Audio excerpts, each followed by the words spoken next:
Hello everybody, welcome back to Enter the Underground. Today I'm joined by my best friend and frequent collaborator, Christian Saliba. Today marks our third collaborative EP together, which comes out on Friday. And today we're going to be talking and doing a little in-depth overview of the EP before it comes out. So we're going to go through every stage from the pitch process to the concepts to the production, the lyricism, the themes, and all of that great stuff. So starting with the pitch, this is loosely adapting the character Steel from Superman. Really loosely adapting specifically the part where he just idealizes this hero of Superman. So our version idealizes this older version of Rocketboy. Forgot to mention the album. The album is called Rocketboy's Identity Crisis, and we'll get into those themes. So the Rocketboy idealizes this former Rocketboy, and he's going through this identity crisis, and it's all seen within the album cover itself, which we'll get into later. So instead of using Superman specifically, we're using our own heroes musically. So for me, that would be someone like MF Doom, and instead of having being just a blatant imitation and things like that, we're becoming our own characters in a sense, with our own masks. And this is all seen later when we talk about the outro of track 1, where we really hit the theme on the head. So what I pitch this as is a rock-sampled hip-hop album. Coming from Spider and Grey, our first project together, we have a very soul-sampled version. Now, for Metal Man, that was all original compositions. Everything was done in-house, and then we sampled those songs into the rap songs. But for here, kind of going for a return to form with the sampling, using a little bit more recognizable samples, I'd say. Each of them is a different subgenre, but I'll get into that more for the production side. But that's it for the pitch. Let's get more into the themes of the album.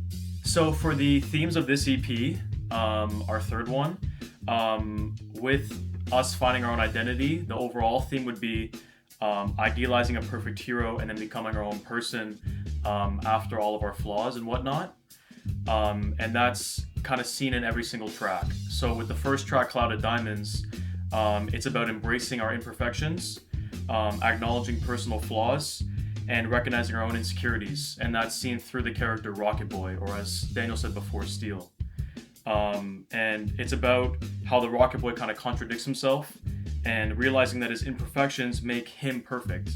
And that's actually seen in the chorus, in which I can touch more on later in the writing process.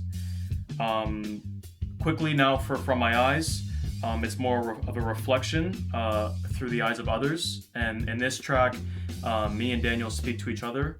And it's more about a direct callback to the flaws set in Clouded Diamonds. So again, in the writing process, we, kind of touch more on that. And this is obviously a more indie rock one, which I'll talk about more in the production. For Same Person, New Suit, this is a realization that people actually don't really care too much about our music, or there's a lot of fake love that we've seen. And that we've more worked on ourselves, and that in itself is the new suit. But again, we're still the same person, and we're the same person within every EP. With Flesh and Iron, this is the tension between vulnerability and strength. And for me, this would be the man versus the mask, or more closely, the Dan versus the Don, as Daniel kind of plays two characters, two versions of himself.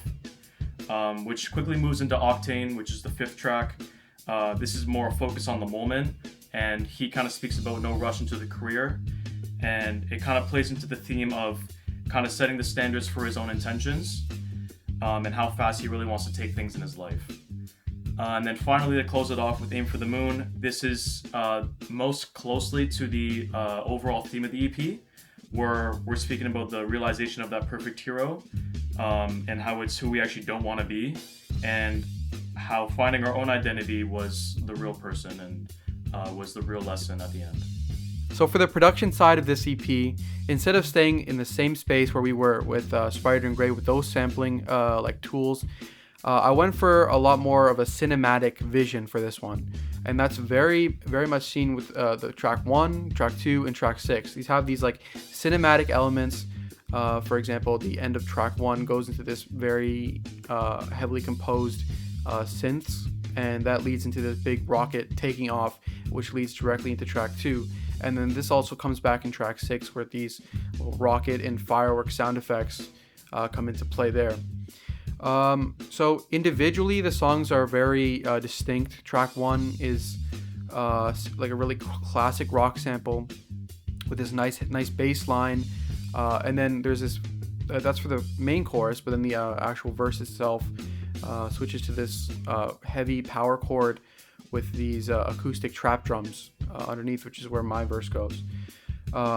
Track 2 is this very grandiose, maybe pop rock or maybe yacht rock sample, and it's, the reverb is cranked. It feels very big and open. For track 3, that's an indie rock sample, and it's very soft. There's no compression on any of these drums, and it kind of just lets you sit and really feel this bass line and feel the music that accompany the sample. For track 4, that's Flesh and Iron, and this is the most contemporary trap song we have on here. Has a African rock sample, which is heavy on vocals. So just working around that was very interesting. I have these really hard-hitting 808s that kind of follow this vocal sample. And then for track 5, we have this, it used to be this heavy metal sample. That was the original song. It was originally titled Redline, and this kind of switched into the song Octane, which is how it is now, where it's industrial, it's very experimental. There's a sample itself, but then there's also these 9 or 10 different experimental and industrial drum samples that I put in here to make the final product on that one. And then for track 6, the outro, very cinematic as well. Classic rock sample. The whole thing samples over a guitar solo, and then the second half of it is this reverse solo within the loop.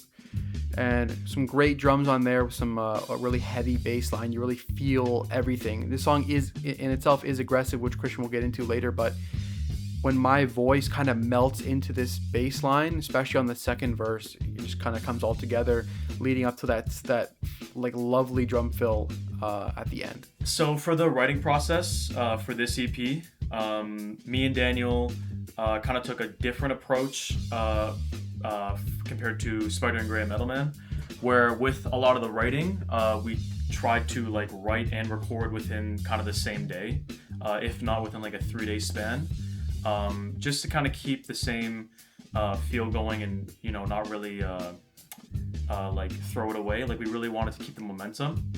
And I'll touch on the flows and cadences as well. With this EP, and as Daniel will speak about, the BPMs were a lot higher. It was between 120, 140. So with the writing, we really took a different approach, a lot faster, a lot smoother bars. We really made sure to make them a lot more memorable while staying relatable as well and on topic with every theme. It did make it a lot harder for us, but again, we try to challenge ourselves in the writing process because we want to see that improvement. We're never going to put something out that's worse than the previous EP. In terms of the recording, for recording it was kind of same as usual, same kind of style at my house, but we really made sure to work on a lot of better mixing and mastering, just to enhance kind of the experience and overall sound. Daniel put a lot more sound effects into the production, so it all just sounds a lot better than the previous 2 EPs in 2025. And finally, I really want to talk about the album cover and then this whole narrative through line that we really focus on for this EP. So for the album cover, this was done again by my good friend Gabriel DeFriedis, who we worked with on the last 2 album covers and hopefully a lot more in the future. There's a lot of homages in the cover, which I want to get into quickly. The bottom left panel is a nice homage to Spider-Man Into the Spider-Verse, and the right bottom panel is a homage to Spider-Man 2 or the comic Spider-Man No More. We really like those. Obviously, we're not using Spider-Man as a character anymore as an adaptation, but that character means a lot to both of us, and we're really just like to adapt elements of it in all of our future works. But he did a great job on the album cover, really showcasing the identity crisis of the album, which is the main crux of it. And really what we wanted to work with on this album was this narrative through line, or the sequencing, would be a better word for it. On the first album we did, we're challenging ourselves by just putting it out. That was the first time we've ever done like released music. First time me like really rapping in that style. For the second one, we're challenging ourselves with originally composed stuff, singing stuff, and sampling our own projects. And now this one, we really wanted to focus on our performances, both vocally, which we have the higher BPMs on a lot of these songs, especially that last song and Flesh and Iron.